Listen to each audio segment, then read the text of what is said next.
What if I told you that in 1947, a man walked through the streets of Salem, Massachusetts, knocking on doors with the strangest request anyone had ever heard? He wasn't asking for money, food, or shelter. He was asking people to attend his own funeral, a funeral that hadn't happened yet. A funeral for a man who was very much alive, standing right there on their doorstep. But here's where it gets disturbing. Everyone who slammed the door in his face, everyone who laughed at his bizarre request, everyone who called him crazy and told him to leave, they all died within 7 days. Every single one of them. This is the true story of Ezra Blackwood, the man who knew exactly when he would die, and the curse that followed those who denied him his final wish. On October 13, 1947, the first knock came at Martha Henderson's door. She was preparing dinner for her family when she heard the soft, rhythmic tapping. 3 knocks, pause, 3 knocks again. When she opened the door, she found a tall, gaunt man in a worn black suit that seemed too big for his frame. His skin was pale, almost translucent, and his eyes held a strange, distant look, as if he was seeing something far beyond the present moment. "Good evening, ma'am," he said in a voice that was barely above a whisper. "My name is Ezra Blackwood. I'm here to invite you to my funeral." Martha laughed nervously. "Your funeral? But you're standing right here, talking to me." "Yes, ma'am. It will be this Saturday, October 18th, at exactly 3 in the afternoon. Hillside Cemetery, Plot 47. I do hope you'll attend." Martha's smile faded as she realized the man was completely serious. "I think you need help, Mr. Nabby. You should talk to a doctor. Will you attend my funeral, Mrs. Henderson?" The way he said her name sent a chill down her spine. She had never told him who she was. "How do you know my name? Will you attend?" Martha slammed the door shut and locked it immediately. Through the peephole, she watched as the strange man stood there for a full minute before turning and walking away into the growing darkness. 3 days later, Martha Henderson was found dead in her kitchen, collapsed over the same dinner she had been preparing when Ezra knocked. The coroner found no signs of violence, no indication of heart attack or stroke. She had simply died, as if life had just left her body. She was 28 years old and had been in perfect health, but Ezra Blackwood wasn't finished. The next door belonged to Robert Chen, a local shopkeeper who prided himself on being rational and logical. When Ezra appeared at his store the following evening with the same impossible request, Robert didn't just refuse, he mocked the man. A funeral invitation from the guest of honor himself. That's rich. Robert had laughed, loud enough for other customers to hear. "You need to be locked up, you crazy old fool. Get out of my store before I call the police." Ezra simply nodded and left without another word. Robert Chen died 5 days later when a perfectly stable shelf in his store suddenly collapsed, crushing him beneath hundreds of pounds of merchandise. The investigation revealed that every bolt and bracket holding the shelf had somehow loosened simultaneously. Despite having been installed just months earlier by professional contractors, word began to spread through Salem about the strange man and his funeral invitations. Some dismissed it as coincidence, but others started to worry. The pattern was becoming impossible to ignore. Ezra would appear at someone's door, extend his invitation, and if they refused, they would die within a week. Margaret Foster was the third to encounter him. A widow in her 60s, she was known throughout the neighborhood for her kindness and her strong faith. When Ezra knocked on her door, she listened patiently to his request. "I understand your troubled son," she said gently, "but what you're asking doesn't make sense. People don't invite others to their own funerals while they're still alive." "But I won't be alive much longer, Mrs. Foster." "Saturday at 3 o'clock. Plot 40. Ben. I'll pray for you," Margaret said, "but I can't attend something that hasn't happened." She closed the door softly, with genuine sympathy for what she assumed was a mentally ill man. Margaret Foster died the next morning.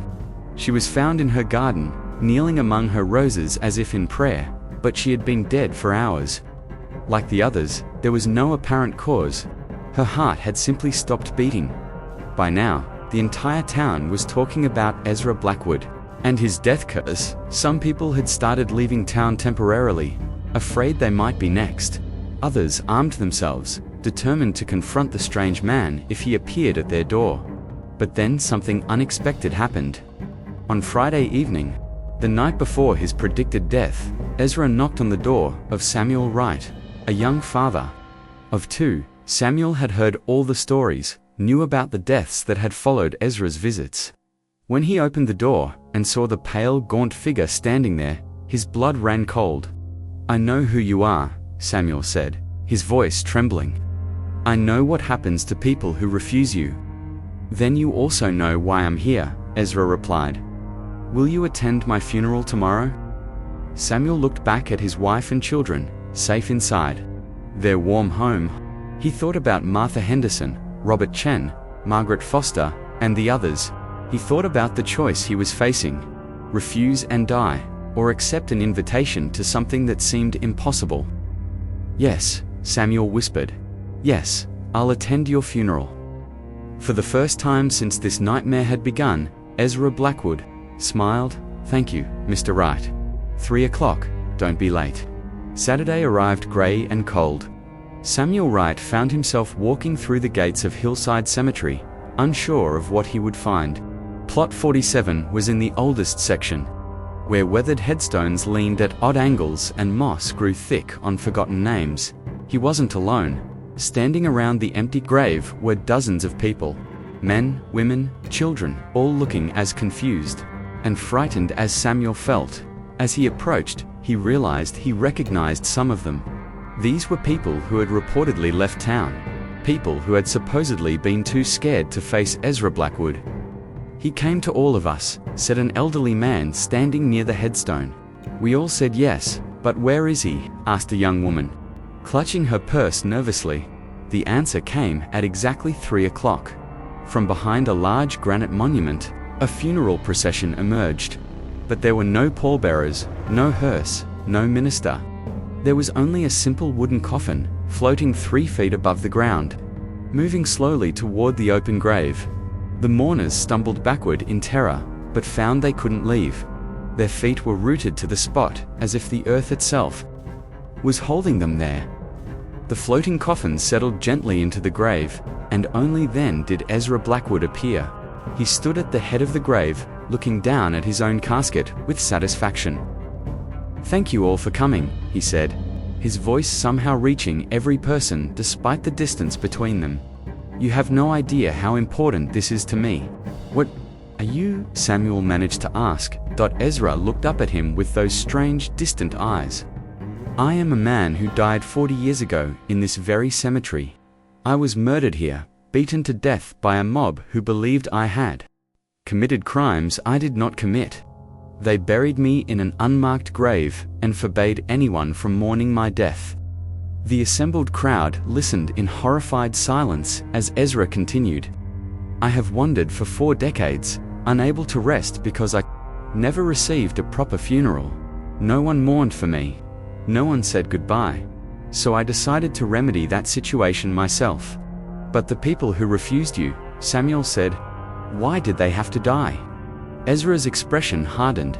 "Because they denied me what every human being deserves: dignity in death. They refused to show compassion to someone in need. Their deaths were not my doing. They were the consequence of their own cruelty." As he spoke, something extraordinary began to happen. The floating coffin began to glow with a soft golden light, and Ezra's form became more translucent. "But you," he said, looking around at all the people who had agreed to attend. "You showed kindness to a stranger.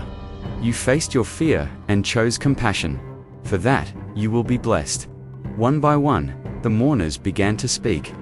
Without being asked, they shared memories of kindness they had received from strangers, spoke words of forgiveness, and offered prayers for a man they had never known in life. It wasn't planned or coordinated. It was simply what felt right in that moment.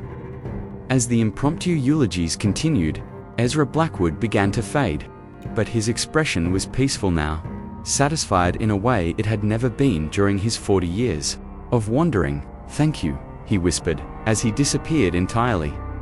"Thank you for giving me what I needed most."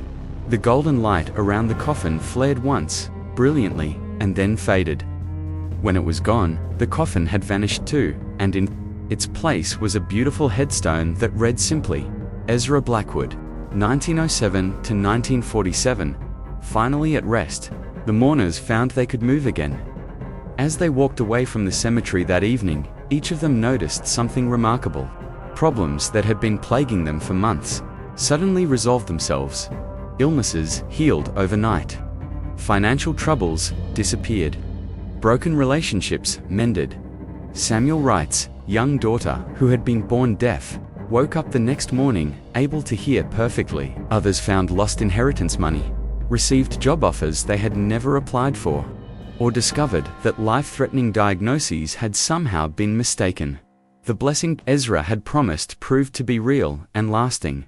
But what about those who had refused him? The investigation into their deaths revealed something that chilled investigators to the bone. Each victim had been found with the same expression, not of fear or pain, but of profound regret, as if in their final moments they had realized exactly what they had done wrong. Medical examiners concluded that they had died of what could only be described as overwhelming guilt. Their hearts had simply stopped beating under the weight of their own cruelty. Today, if you visit Hillside Cemetery in Salem, Massachusetts, you can find Ezra Blackwood's headstone in Plot 47. It's never without flowers, even though no one knows who leaves them there.